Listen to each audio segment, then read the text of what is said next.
Welcome to Acquisition Strategy Week. You just bought new hardware, software, or merged with one more company. How do you ensure that these actions don't reduce your cybersecurity posture and increase your risk? There may be insiders in the other company you merged with who are not happy with this merger, and they may want to initiate espionage. The software you just acquired may have a backdoor in it. Introducing cybersecurity risk considerations into acquisition strategy can help deal with these concerns.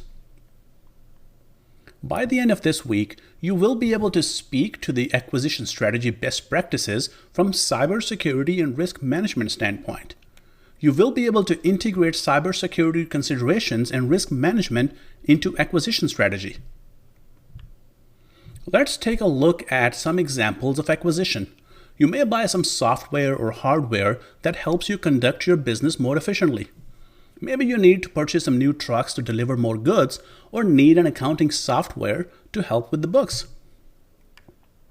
The organization may decide to outsource or contract some of the business functions. For example, maybe you want to move your customer service center to a different company or a different country altogether. Maybe you are working with new suppliers for your materials. Acquisition strategy can also help with contracting. We may contract with third parties to provide you with services, but how do you ensure those third parties do not introduce new additional risk? We spoke about merger and acquisitions earlier. You'll acquire a new company or merge with one, and that means your user access controls, network controls, or cybersecurity tooling may end up being used on both sides, or you may end up with two different sets of technologies. Let's take a look at this example. Imagine you start out with everybody working from home, connected to a small network closet somewhere to store your data. You're a small company with big ambitions. Now has come a time for you to have a data center. Maybe it's a data center that you contract with to host some of your data as backups, or you purchased a whole new data center. Time moves on. Eventually, you need a second data center. Both of these data centers are connected among themselves and also to your network. Most of you may still be working from home or office at this point.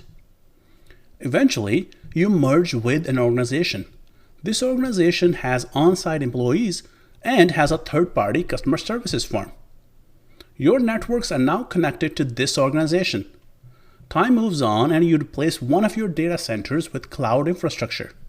So does this other company you had merged with. Looking at this diagram, there are so many connections between multiple companies, networks, and cloud environments.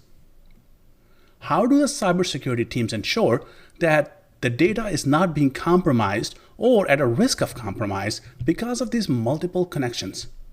I have seen in the past where acquisitions introduce more cybersecurity risk. One of my clients in financial industry had become very difficult for us to hack. They would hire us every year. We would report on vulnerabilities we found, and they would fix those issues. They performed proactive vulnerability scanning, risk assessments, and red teaming engagements to ensure all new risk was identified and dealt with. However, they acquired a small organization, and that's where they became much more fun to do red teaming against. This small organization was much more vulnerable. They had not only merged on the books, but also integrated the network environment.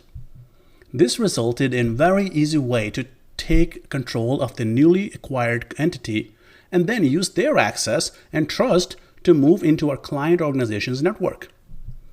Not all organizations will merge though.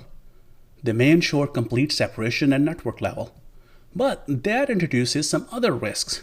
For example, how do you efficiently ensure that the business on both sides is doing well and collaborating? How do you ensure two separate sets of technologies are being secured with similar cybersecurity standards in mind? And how do you verify that your cybersecurity controls are being followed through on both sides of the house?